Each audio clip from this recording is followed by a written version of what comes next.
Quisiera tomar unos minutos para hablar de esto que hemos estado haciendo aquí, porque ¿por qué batallamos nosotros para ser efusivos o estar increíblemente agradecidos y emocionados acerca de Cristo? ¿Y por qué la tendencia nuestra es reducirlo a un esfuerzo por ser mejores personas? Que eso nada tiene que ver con el Evangelio, pero absolutamente nada. Y yo creo que es por algo que leí ahora, aunque lo he entendido desde hace mucho tiempo, pero de que hay una especie de idea en la era moderna de que es la obligación de Dios perdonarnos, de que Dios debe perdonarnos, porque si Él es bueno, pues la gente buena perdona, y que de alguna u otra manera pues eso es como que pues para eso está Él ahí, ¿verdad? Pero necesitamos comprender la imposibilidad para Dios, para un Dios santo en absoluto, que no tiene mancha, que no tiene absolutamente ninguna imperfección. Necesitamos nosotros comprender la imposibilidad de que Dios perdone el pecado, porque el pecado lleva consigo consecuencia, y la consecuencia del pecado es muerte. Sí, la Escritura dice: la paga del pecado es muerte. Y la única forma que se puede perdonar una deuda es porque la persona a quien se le debe acepta la pérdida. O sea, él la paga. ¿Me explico? O sea, si tú chocas el carro de Mon, ¿verdad? Y entonces Mon te dice: no te preocupes, no, olvídate, vete, está en paz. Él va a cubrir el costo, él va a recibir el daño de esa falta. Y el asunto es la consecuencia del pecado es muerte, y todos hemos pecado, así que ninguno de nosotros puede quitar la consecuencia, porque todos nosotros pues hemos pecado, todos nosotros nos toca ese castigo, sin excepción. Y es importante entender que cuando la Escritura dice que Dios es bueno y misericordioso y extiende su misericordia por 1000 generaciones, pero dice: pero que de ninguna manera tendrá por inocente al culpable, porque sería injusto. Y si Dios no castigara la maldad, entonces Dios mismo sería malo. ¿No es eso de lo que nos quejamos nosotros en nuestro mundo moderno, de que cualquier crimen pues es impune y no hay castigo para los crímenes que suceden en nuestro tiempo? El problema entonces es que alguien tendría que asumir el costo o el castigo, alguien a quien no le tocara, pero todos hemos pecado, así que nadie puede. Entonces Dios, para perdonarnos, tenía Él que asumir el daño, tenía Él que recibir la consecuencia, pero Dios no puede morir. Entonces, ¿cómo recibe Él o cómo acepta Él la consecuencia de nuestro pecado si Él no puede morir? ¿Me explico? Y por eso Dios se hizo hombre, en un cuerpo frágil de carne como el nuestro, pero sin pecado, para poder morir la muerte más horrible posible que el ser humano haya inventado, para poder morir y Él cargar con la culpa y el castigo para perdonar nuestra deuda. Porque el perdón, amados, no es simplemente un viejito bonachón diciendo: no pasa nada, no pasa nada. Todos los que hemos tenido que perdonar sabemos lo terriblemente costoso que es perdonar. Entonces nosotros a veces pensamos: pues sí, Dios me perdonó, pues es que todos somos humanos y todos tenemos muchos errores, pero pues Dios en su misericordia nos perdona. Esa es una idea muy equivocada acerca tanto del pecado como del perdón, porque no cambia nada. Toda la gente que habla así, nada cambia. La gente que experimenta cambios es la gente que llega a ver lo terrible e imposible del pecado, y que de alguna manera descubre que a través de este terrible, horrible sacrificio en la cruz hay perdón para nosotros. Solo esa gente cambia. El otro simplemente sigue tratando de ser mejor persona, pero entendiendo que Diosito, pues no hay problema, ¿verdad? Porque todos tenemos defectos, porque todos somos humanos. Les quiero leer el testimonio de Charles Finney. Y Charles Finney fue el evangelista más extraordinario del siglo XIX en el mundo entero. Se registra que de toda la gente que aceptó a Cristo bajo su ministerio, que fueron millones de personas, el 80% permaneció fiel hasta la muerte. Ningún evangelista en la historia tiene un testimonio así como ese. Y él relata su conversión. Él era abogado, era atleta, o sea, era de esos tipos que lo tenían todo, y sin embargo no tenía a Dios y estaba desesperado. Y determinó un día que él se iría al bosque, vivía en el estado de Nueva York, dice, para orar, dice, para entregar mi corazón a Dios o nunca volver del bosque. Y dice, recuerdo repetirme esto una y otra vez a la medida que me adentraba en el bosque: daré mi corazón a Dios o no salgo de este bosque. Dice, pero cuando intenté orar, encontré que mi corazón no podía orar, no quería orar. Yo había supuesto que si yo podía estar en un lugar donde podía hablar en voz alta sin que nadie me oyera, podría orar libremente, pero cuando intenté estaba mudo, no tenía nada que decirle a Dios. Y dice, y lo poquito que salía de mi boca, sin corazón. Intentando orar, oiría el mover de las hojas, de las caídas de los árboles, y entonces me detenía para ver si no venía alguien que me viera. Hice esto varias veces. Finalmente me encontré en desesperación. Me dije a mí mismo, no puedo orar, mi corazón está muerto a Dios y no orará. Y entonces me reproché haber prometido darle mi corazón a Dios antes de salir del bosque. Y cuando lo intenté, encontré que no podía dar mi corazón a Dios. Mi alma interior se refrenaba y no había nada en mi corazón que se extendiera hacia Dios. Y yo empecé a sentir profundamente que era demasiado tarde, que Dios ya no tenía ninguna esperanza para mí, que yo no tenía remedio. Dice, pensé en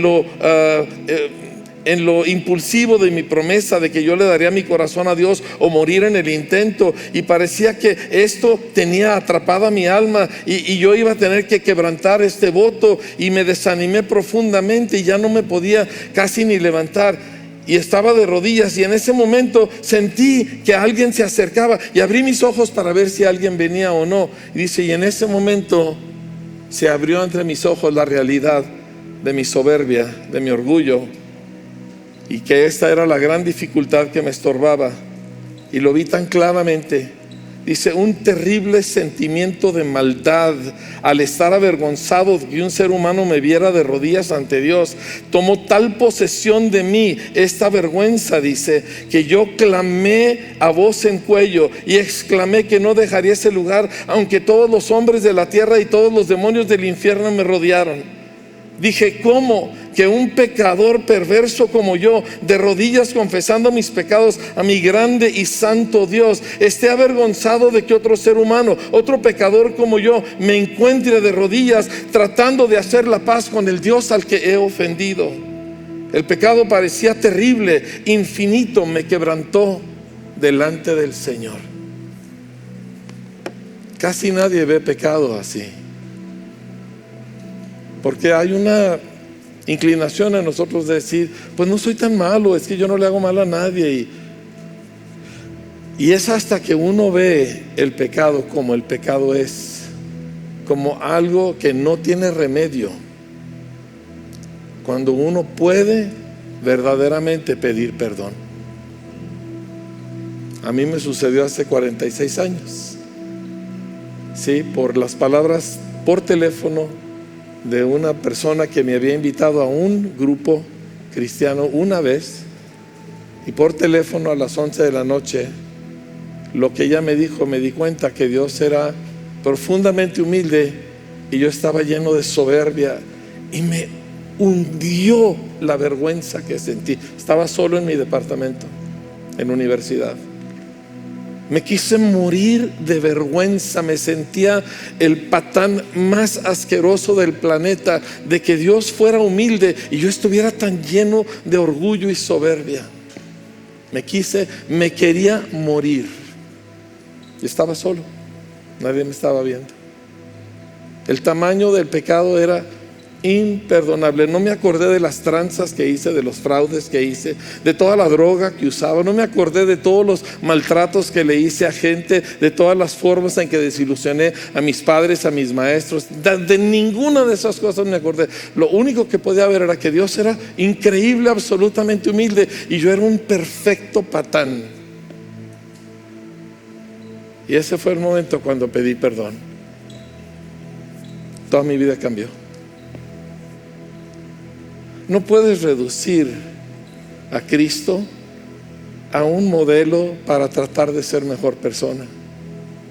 No lo es. No vino a eso. Él vino a derramar sangre y a sufrir terriblemente. Me tocó ver hace años una película que se llama 12 años un esclavo o algo así.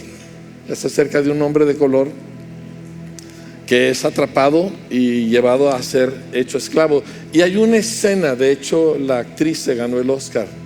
Hay una escena donde a esta mujer también de color, que la dueña de la plantación le tiene prohibido tener jabón, y la mujer no se puede bañar, y ya han pasado semanas y meses, y un día ella encuentra la manera de robar jabón y la descubren y la atan para azotarla.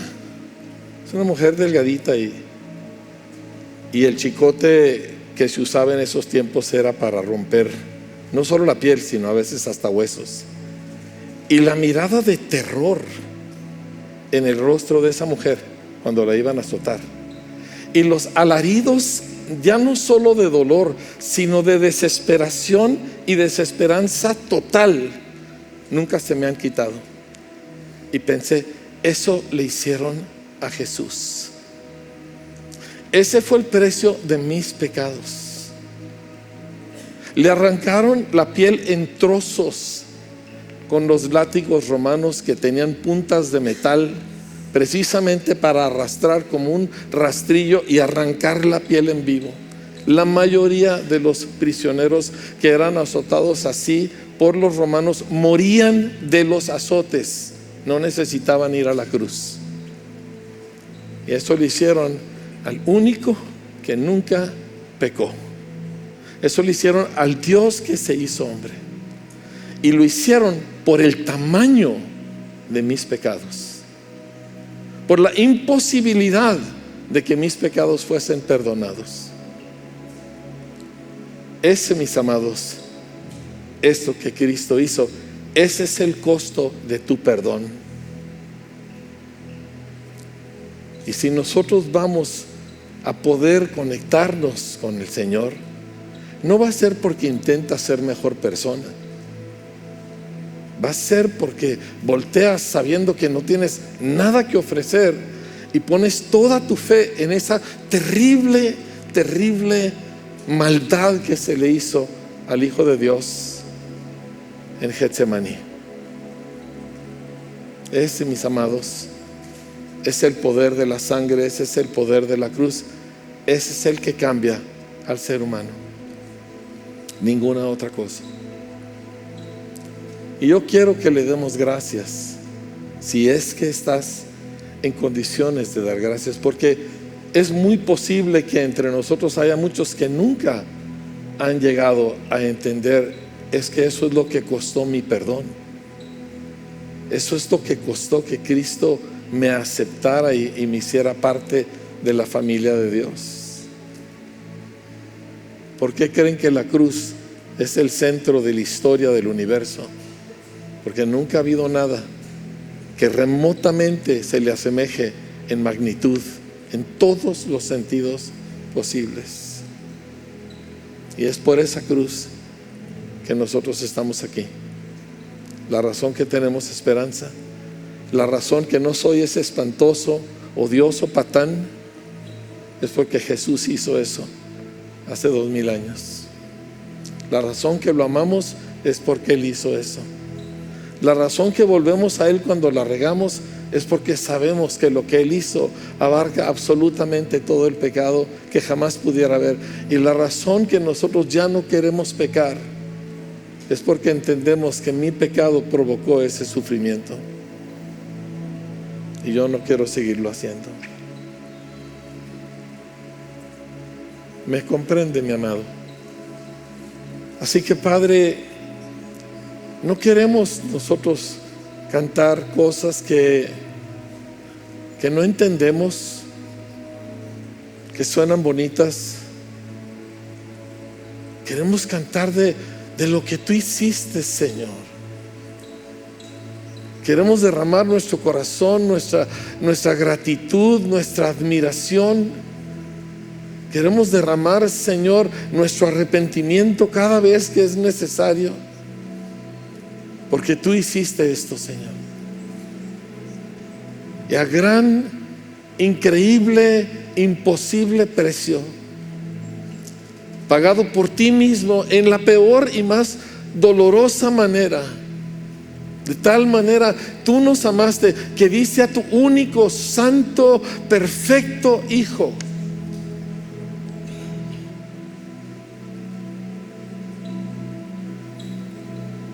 Para que todos los que creyéramos en Él no pereciéramos, Señor, lo que merecíamos todos, cada uno, sino que tuviésemos vida eterna.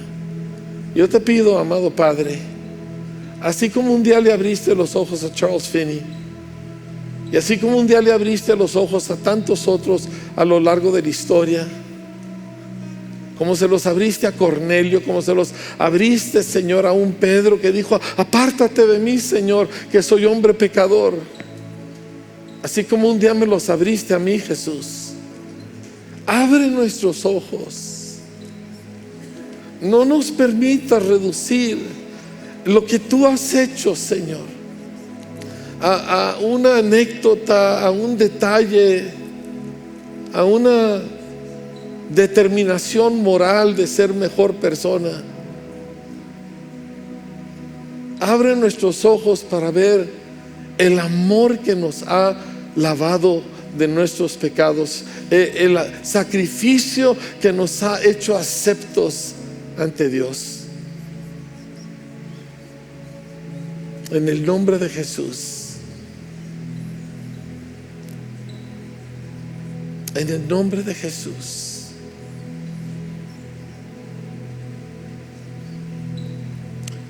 De todas las cosas que hay, y esto escuchando hace unos 4 o 5 días a uno de los intelectuales que yo más admiro en el mundo, se llama John Lennox. Es un anciano inglés, 82 años de edad, es un brillante matemático, es el director de la más prestigiosa universidad del mundo, Emeritus en Oxford, y es un ferviente cristiano que ha escrito toda clase de libros. Y estaba hablando con otro filósofo, otro intelectual, acerca de la vida y de las cosas, etcétera, y precisamente de la fe. Y le dice: el problema, dice, con lo que usted cree es que usted no quiere hacerle frente al pecado, al daño que los seres humanos nos hemos hecho unos a otros y a la ofensa que le hemos hecho a Dios. Y así es, no tienes que ser un intelectual para sacarle la vuelta. Nadie queremos por naturaleza enfrentar la realidad del pecado. Nadie nos gusta voltear y decir: yo fui y no tengo perdón de Dios. Y sin embargo es esta única forma en que alguien puede entrar en la vida. Porque la dicha más grande no es que Dios te conceda tu petición. La dicha más grande, según el Salmo 32 y el Salmo 51 y todo el Evangelio, es que Dios perdone tus pecados. ¿Se acuerdan del paralítico que bajaron por el techo? ¿Se acuerdan qué fue lo primero que Jesús le dijo? ¿Qué le dijo? Levántate, toma tu lecho y anda. No, le dijo: hijo, tus pecados te son perdonados. Dices, ay, es que eso es lo que tenía que decir. No, es que ese es el problema esencial. Y eso es lo que movió a una generación de gente a cambiar el mundo, de la cual nosotros somos herederos. Yo quiero tomar unos 15 minutos, porque esto es lo que me queda en el reloj, para hablarles de lo que hizo esta gente que había sido perdonada, porque tengo la esperanza de que nosotros seamos dignos herederos de esas personas. Tome su asiento, por favor.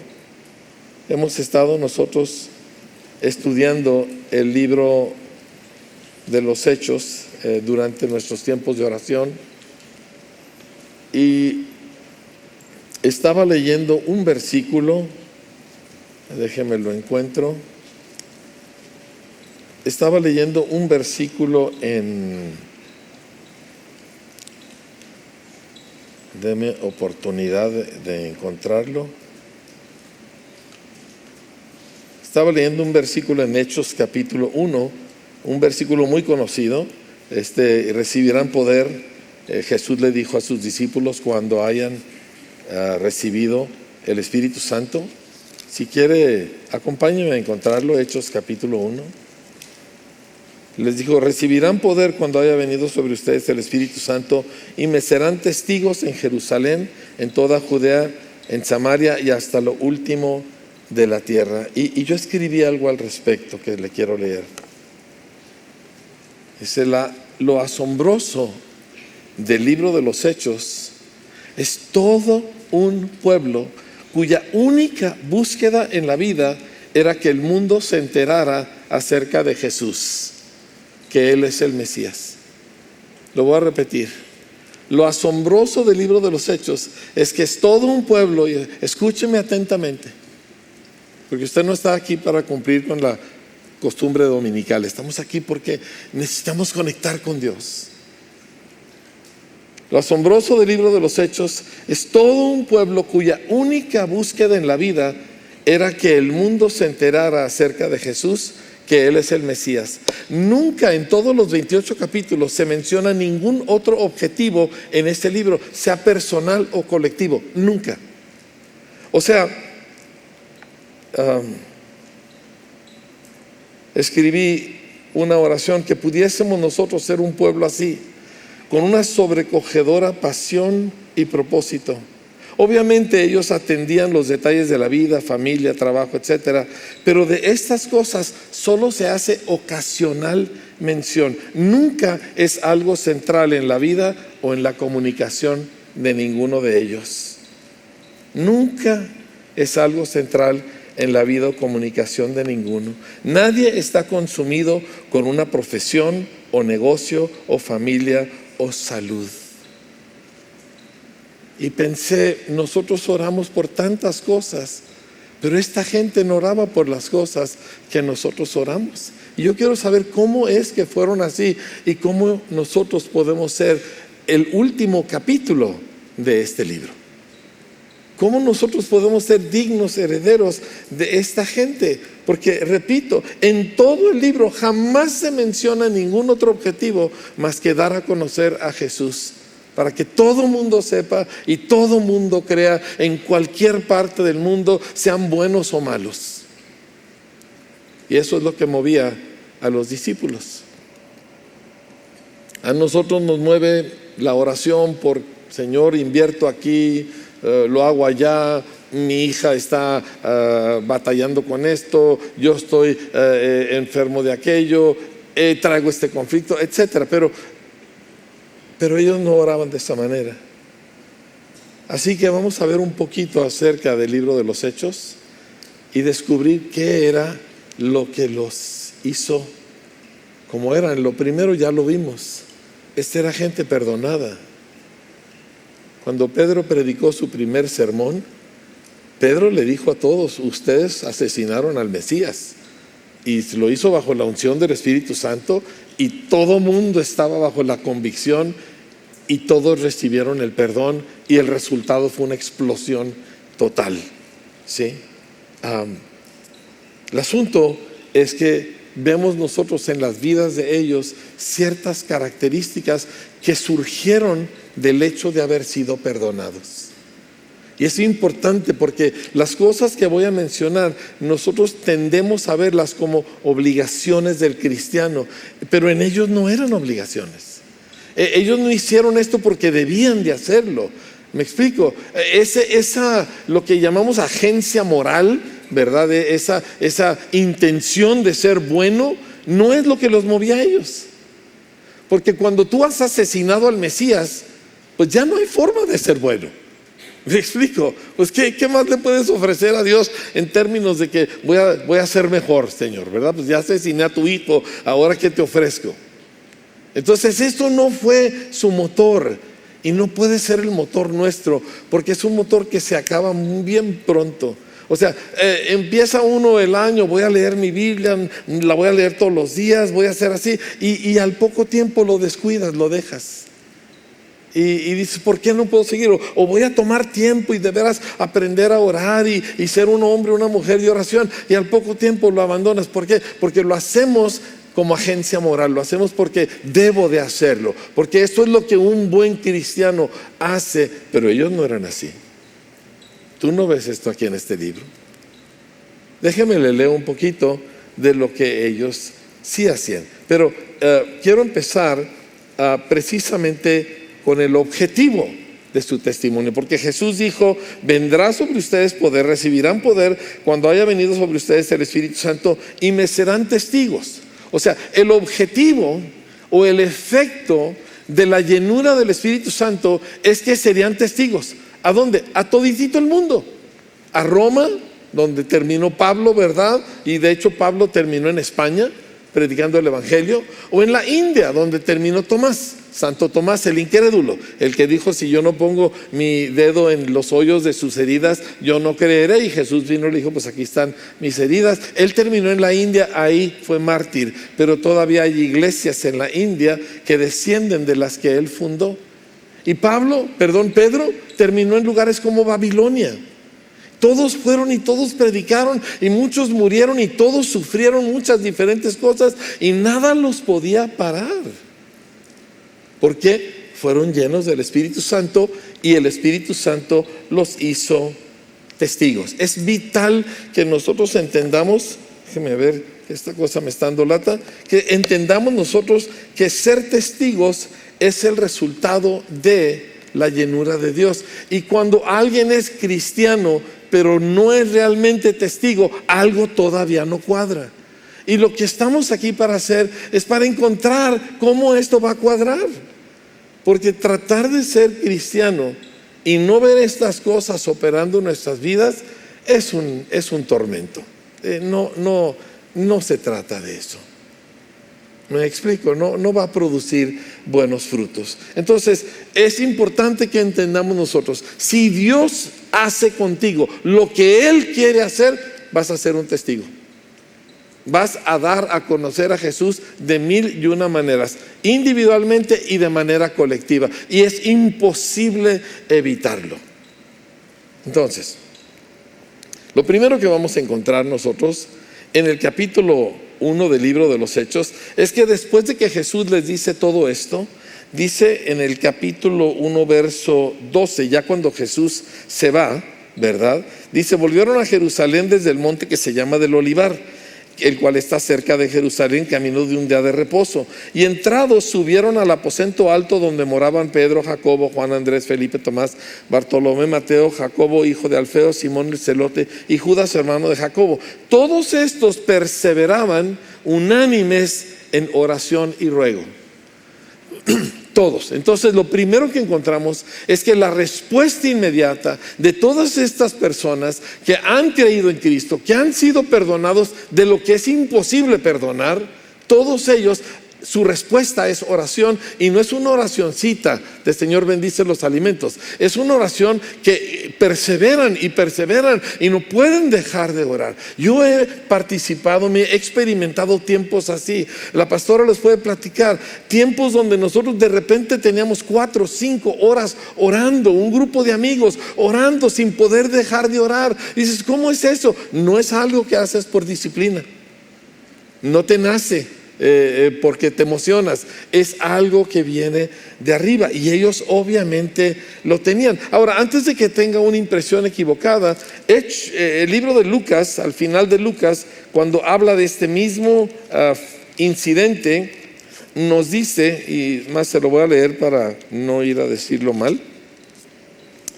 Dice en el capítulo 24 de Lucas, dice que Jesús los sacó hasta Betania y alzando sus ojos los bendijo, y aconteció que bendiciéndolos se separó de ellos y fue llevado arriba al cielo. Ellos, después de haberle adorado, volvieron a Jerusalén con gran gozo. Porque uno, cuando piensa que perseveran en oración, uno ve a gente así con el rostro torcido, ¿me entiende? Como algunos de nosotros cuando decimos que estamos adorando, estamos: Señor, eso no es adoración. Yo creo que eso puede deprimir a los ángeles. ¿Sí me explico? Esa clase de caras que ponemos. Ellos no estaban así. Dice que ellos estaban con gran gozo y estaban siempre en el templo alabando y bendiciendo a Dios. Amén. Esta era la naturaleza de su oración, que perseveraba. Y perseveraban en oración, y perseveraban en oración, y perseveraban en oración. ¿Por qué? Porque ahora podían. Antes no tenían acceso a Dios. No, es que yo he orado toda mi vida. Sí, pero Dios no te oía. Dios, claro que sí me oía. No, Dios no oye al pecador. Discúlpeme que se lo diga, pero Dios no oye al impío. Y yo era un impío. Y si usted nunca oró, oré, recé, recité, todo. Dios nunca me oyó. Entonces, ¿cómo vino a Cristo? Él me buscó. Y un día yo oí. Pero es que yo le pedí, y Dios me ha hecho muchos milagros. Claro, Dios le da de comer a los animales del campo. Y no estoy diciendo eso en sentido ofensivo. Dios cuida su creación. Pero discúlpeme, usted y Dios no tenían conexión. ¿Por qué? ¿Cuál es la única conexión con Dios? ¿Cómo se llama? Jesucristo. Yo soy el camino y la verdad y la vida. Y sin mí, nadie llega a Dios. Lo voy a repetir: yo soy el camino y la verdad y la vida. Nadie llega a Dios, nadie llega al Padre si no es por mí. Yo no tenía Cristo, yo oraba, yo no tenía acceso. Dice, pero me pasaron cosas buenas, porque Dios es muy bueno. Pero yo no tenía acceso, y usted tampoco, hasta que Cristo perdonó mis pecados. ¿Y cuándo perdonó mis pecados? La noche que yo creí en Cristo, me quise morir de vergüenza. Era algo, nunca podré describir lo que estaba sobre mí, de la intensa, horrible vergüenza que yo sentía por ser como yo era, siendo Dios como Él era. Y rendí mi corazón a Cristo, y desde ese entonces yo empecé a hablar con Dios como si nunca hubiera pecado en toda mi vida. O sea, yo acababa de casi morirme de vergüenza horrible, y ahora estoy hablando con Dios como si nunca hubiera pecado. Y pasan los días, y pasan las semanas, y pasan los años, y cada vez que yo hablo con Dios es como si yo nunca hubiera pecado. Y no es porque nunca he pecado, sino porque la sangre de Jesús limpió mi conciencia de obras muertas. Y entonces yo vengo delante de Él, y lo que encuentro es el amor de Cristo y el perdón de Cristo. Y dice: ay, entonces qué padre, usted le puede dar vuelo a la hilacha. Sí, pero no quiero. Me cambiaron el interior. No quiero pecar, no quiero permiso, como se lo he dicho antes. Yo no quiero permiso para pecar, yo quiero poder para no pecar. ¿Me entiende?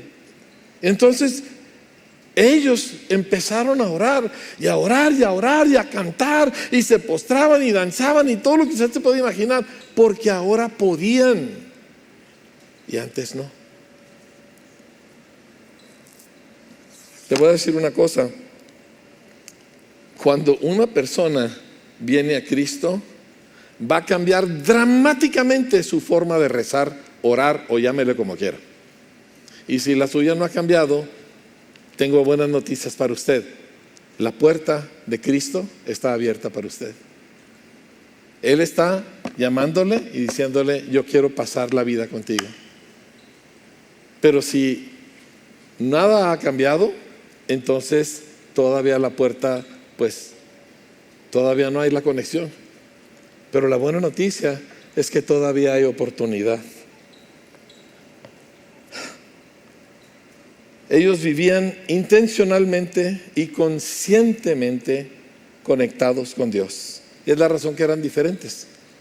Dice, ¿por qué esta gente era tan buena? ¿Por qué esta gente era...? Hemos estado leyendo, mi esposa y yo, nos regalaron un libro cristiano que se ha vuelto un bestseller mundial, y habla acerca de un hombre que ama a Cristo, pero está brillantemente escrito el libro y hay una bondad impresionante. Dices, ¿cómo puede alguien ser así? Estaban llenos de Dios.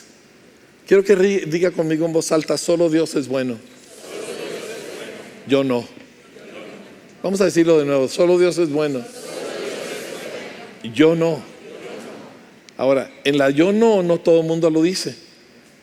Sí, no me bajen las luces, súbanmelas, pónganlas bien brillantes, yo quiero ver todos los rostros. Préndamelas todas, porfa. ¿Sí? Ándenles, muchachos, no me hagan rogar. Préndanme todas las luces. Quiero ver a todo el mundo. Ya sé que va a falsear aquí un poquito el video, pero no pasa nada. El asunto es de que solo puedo ser bueno si estoy conectado con Dios. Y solo puedo estar conectado con Dios si mis pecados han sido perdonados. Entonces, como ellos habían sido perdonados, se conectaban con Dios y el resultado es que de ellos salía pura cosa buena. Así que cuando matan a Esteban a pedradas, Esteban se pone a clamar por ellos. No les tomes en cuenta este pecado. ¿Cómo le puede salir eso a un hombre que lo están matando a pedradas? Porque estaba conectado con Dios, porque él, Esteban, este magnífico joven, había sido perdonado de sus pecados. Como resultado, estaba conectado con Dios. Como resultado, quería vivir conectado con Dios. Y como resultado, era un testigo. Era visible Cristo en su vida. Y ese es tu destino, y ese es mi destino. Y no es otra cosa. Cualquier otra cosa que tú estás pensando que tiene que ver con Cristo, olvídala. ¿Sí? De veras. Miren, muchos señores vienen conmigo. Yo no entiendo por qué mi mujer está tan confundida como yo en esto. Vienen conmigo y me piden consejos de negocios. Yo ¿qué diantres voy a saber de negocios? ¿Me entiende? Pero de eso me preguntan. Invierto aquí, le voy por allí. Digo, pregúntame cómo puedes interpretar lenguas. Pregúntame cómo puedes tú profetizar. Pregúntame algún pasaje de la escritura. Pero no, oiga, ¿y cómo ve este negocio? ¿Yo qué voy a saber de negocios? Yo vivo de milagro. ¿Sí me entiende? No me quiere, pregúntele a Tita. Pero cuando tus pecados son perdonados y te conectas con Dios, de repente todo lo que quieres es eso. Dices, es que yo no quiero eso. Pues algo está mal, pero vamos a corregirlo. Sí, porque vivir así en agua tibia, qué horror. ¿Sí me entiende? Hay una vida diferente para nosotros. Rápidamente, para terminar, viene el Espíritu Santo después de estos días de oración. Bueno, primero un detalle nomás, un detallito. Muchos nos hemos preguntado, ¿por qué meten ahí esta cuestión de que tenían que elegir a alguien que tomara el lugar de Judas? ¿Por qué eso era tan importante? Y luego lo hacen en una forma hasta medio a la suerte, ¿verdad? Ponen pajas y a ver, que saquen la paja más larga o la más corta, ¿verdad? Ese va a ser. Y sale Matías. ¿Por qué? Y Pedro lo dijo, porque es necesario, dice, que de estos que han estado junto con nosotros desde el principio, dice, sea uno hecho testigo con nosotros de su resurrección. Porque todo el objetivo de todo este pueblo y toda la razón de la llenura del Espíritu Santo es para que fueran testigos. Y ellos no podían ser testigos como Cristo lo mandó. Si eran 11, tenían que ser los 12 porque así lo había mandado Él. Pero todo el objetivo era, nosotros somos testigos. El objetivo de tu vida es ser testigo. Ay, es que Dios me ha bendecido mucho en mi negocio. Es para que seas testigo. Y no es para que le digas a la gente, mira cuánto dinero tengo yo porque Dios a mí sí me quiere. Es para que lo uses hacia el reino de Dios. ¿Sí? La razón que Dios te da un talento, la razón que Dios te da un don espiritual, todo es para que seas un testigo. La razón de una carrera, la razón de cualquier cosa, todo tiene ese objetivo. Y Pedro lo entiende. Capítulo 2, cae el Espíritu Santo. Ya sabemos toda la escena fantástica, ¿verdad? Una multitud enorme de judíos de todo el mundo, los discípulos hablando en lenguas que no conocían y la gente oyéndolos y maravillada. Y termina, se levanta Pedro, predica. ¿Y cómo termina ese gran evento llamado el día de Pentecostés? Con Pedro dando testimonio de Jesucristo, porque de eso se trata. Y cada capítulo vamos a terminar igual. Cada capítulo vamos a llegar a lo mismo. Todo el objetivo de cada una de las cosas espirituales, naturales, pequeñas y grandes, era dar testimonio de Jesucristo. ¿Para qué? Para que todo el mundo pudiera saber que Dios había venido a nosotros y que la puerta que antes estaba cerrada ya estaba abierta y que había perdón. Que hay perdón. Porque usted puede fingir que no, yo estoy muy bien, pero yo sé lo que pasa cuando uno está solito y no se siente uno tan chido ni tan machín cuando uno está solo. Uno sabe quién es. Y si no lo sabes ahorita, cuando se han quitado los velos y estemos ante el gran trono de Dios, ese no es el lugar donde tú quieres descubrir quién eres tú. Quieres descubrirlo antes para recibir perdón, antes de aquel día. La segunda cosa, y esta es la sección con que quiero terminar, está en el capítulo 2, voy a leer desde el versículo 41, dice: así que los que recibieron su palabra fueron bautizados, y se añadieron aquel día como 3,000 personas, y perseveraban. ¿Se acuerda que ya vimos que perseveraban en oración? Ahora dice, perseveraban en la enseñanza de los apóstoles. Ya sé que su Biblia dice doctrina, pero la palabra es la misma, ¿sí? Perseveraban en la enseñanza de los apóstoles, en la comunión unos con otros, en el partimiento del pan y en las oraciones. El punto es este: perseveraban en la enseñanza y el aprendizaje de la verdad y en la práctica de lo mismo. Escúcheme muy atentamente, ¿sí? Ellos se dedicaban a aprender la verdad, se dedicaban a recibir la verdad y a ponerla en práctica. Entonces todo se ajusta a esta nueva realidad. Porque acuérdense que aquí había judíos de toditito el mundo que estaban reunidos en Jerusalén, y todo les cambian los horarios, les cambian lo pequeño, les cambian lo grande, les cambia su vida social, les cambian sus planes a futuro, les cambia su forma de orar, les cambia su manejo de dinero, les cambia su relación con su familia, les cambia su forma de vestir, etcétera, etcétera, etcétera. Todo cambia, porque ya no están ellos separados de Dios. Todo cambia porque ahora están conectados. Todo cambia porque ahora tienen al Espíritu Santo adentro. Todo cambia porque ahora son testigos. Todo cambia. Nosotros no añadimos a Cristo a nuestra vida. Él viene y toma posesión de ella totalmente. Y luego Él hace con nosotros lo que Él quiere, lo cual siempre es maravilloso y extraordinario, aunque casi siempre asusta, pero está bien, un buen susto de vez en cuando. Cuando tú vas a un parque de diversiones, pagas porque te asusten. Aquí es gratis, ¿sí? Así que perseveraban en la enseñanza de la verdad y ajustaron toda su vida. Abrieron sus casas, comían juntos con alegría y sencillez de corazón, ¿verdad? Repartían entre sí lo que se necesitaba. Luego Bernabé, no, dijo, yo que me voy a volver a Chipre, vendan allá mi terreno, trajo el dinero, yo quiero servir al Señor. Y luego Esteban, pues él iba a la universidad, se dedicó a servir mesas, ¿verdad? Y Felipe, pues Felipe tenía otros planes, estaba enamorado de una chica, ¿verdad? Después se casó con ella y tuvo 4 hijas que todas profetizaban, por cierto. ¿No le gustaría tener 4 hijas que profetizan? Dice, no, yo con 2 tengo. No, pero es otro boleto. O sea, yo quisiera tener miembros de esta iglesia que estuvieran, que mi hijo profetice, Señor. Lo que queremos es que sea doctor. Nada malo con ser doctor, pero es mejor un doctor que profetiza. ¿No cree? El asunto es que todo cambió. Toda su forma de vida cambió. Lo pequeño y lo grande cambió. Y repito, hasta su forma de orar cambió.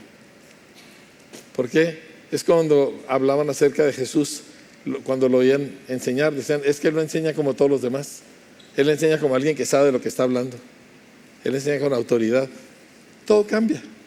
Y si no ha habido ese todo cambia, entonces hay que detenernos y decir, ok, a lo mejor yo estoy en la orilla del reino de Dios, pero no estoy adentro todavía. Y la gente que se queda en la orilla es la gente buena. La gente buena no entra. Porque para entrar tienes que ser perdonado, y para ser perdonado tienes que ser el malo, tienes que ser culpable, tienes que ser el pecador. Y no porque eres humano, sino porque eres malo. Y luego Cristo te hace algo que nunca fuiste y nunca pudieras ser. Y wow, atravesar esa puerta es difícil, pero una vez que la atraviesas, estás en el reino y es otro boleto. El asunto es que ellos entonces se dedicaron a testificar de Cristo. Y yo creo en otra enseñanza me meteré a detalle en el hecho de que ellos lo testificaban a Él y lo demostraban con su Biblia. ¿Sí? Ellos, por ejemplo, aquí en el capítulo 3, Pedro está predicando acerca de Cristo y dice, Moisés dijo. Moisés es el primer autor de la Biblia. Génesis capítulo 3 es la primera mención de Cristo en una manera de redención, ¿verdad? Génesis 1 es como creador, pero en Génesis 3 ya se anuncia el Redentor. Y en Deuteronomio 18 Moisés dice, yo voy a enviar un profeta como yo. Dios les va a enviar un profeta como yo. Tienen que oírlo a él. Estaba hablando de Cristo. Todo aquel que no oiga a ese profeta será desarraigado del pueblo. O sea, desde el Antiguo Testamento, y luego pues nos vamos con todos los profetas. Samuel habla de Cristo, y te metes a Isaías, no se diga, y Jeremías, y todos nos hablan de Cristo cientos y miles de años antes. Y luego llegamos nosotros a libros como Miqueas, que hasta nos dicen qué pueblo iban a ser. Tú, Belén Éfrata, aunque eres pequeña, dice, entre las familias de Israel, de ti me va a salir el Salvador, una y otra y otra y otra vez. Y hay muchos pasajes donde lo mencionan, como este de Hechos 3 y Hechos 17 y Hechos 18 y Hechos 26, como cuando Pablo le dice a Agripa, los que han estado en oración se acuerdan de esto, que Pablo presenta su defensa, y finalmente llega un momento donde Festo, que era el gobernador romano, le dice, ¿estás loco, Pablo? Y Pablo voltea y dice, no estoy loco, hablo palabras de cordura. Y voltea con Agripa el rey y le dice, ¿crees, oh rey, a los profetas? Él no estaba apelando a su testimonio personal, aunque lo compartió. Él estaba apelando, esto está escrito, esto es historia, esto viene de miles de años atrás, esto no es una ocurrencia del momento, esto no se trata principalmente de lo que yo sentí o de lo que tú sentiste, esto está escrito. Ese es nuestro testimonio. Oh, sí, yo testifico de mi conversión, yo testifico de lo que a mí me sucedió, yo testifico de cómo Cristo me cambió, pero yo no baso mi fe en que yo sentí bonito, yo baso mi fe en que esto, mis amados, tiene 3,500 o más bien 5,000 o 6,000 años de historia escrita a detalle, o como dijo Lucas, me encanta, pruebas indubitables. La nuestra no es una fe de gente emocionalista, es una fe que agita las emociones, pero es una fe sumamente razonable, basada en hechos concretos, en historia real. ¿Me entiende? ¿Por qué cree que toda la ciencia que ha habido en los últimos 5 siglos han sido cristianos los que la han descubierto? ¿Por qué cree que de los más importantes 60 científicos, desde Copérnico hasta acá, el 95% eran cristianos, 60 y tantos % eran cristianos fervientes, los que descubrieron e hicieron el mundo en el cual nosotros vivimos? Porque nuestra fe no es mística ni tonta, ni ay, yo sentí bonito. Es una fe basada en la realidad, es una fe basada en la verdad, en los hechos, en la historia. Indubitable. Pero no es nada más un ejercicio mental, me cambió totalmente a mí y te puede cambiar totalmente a ti.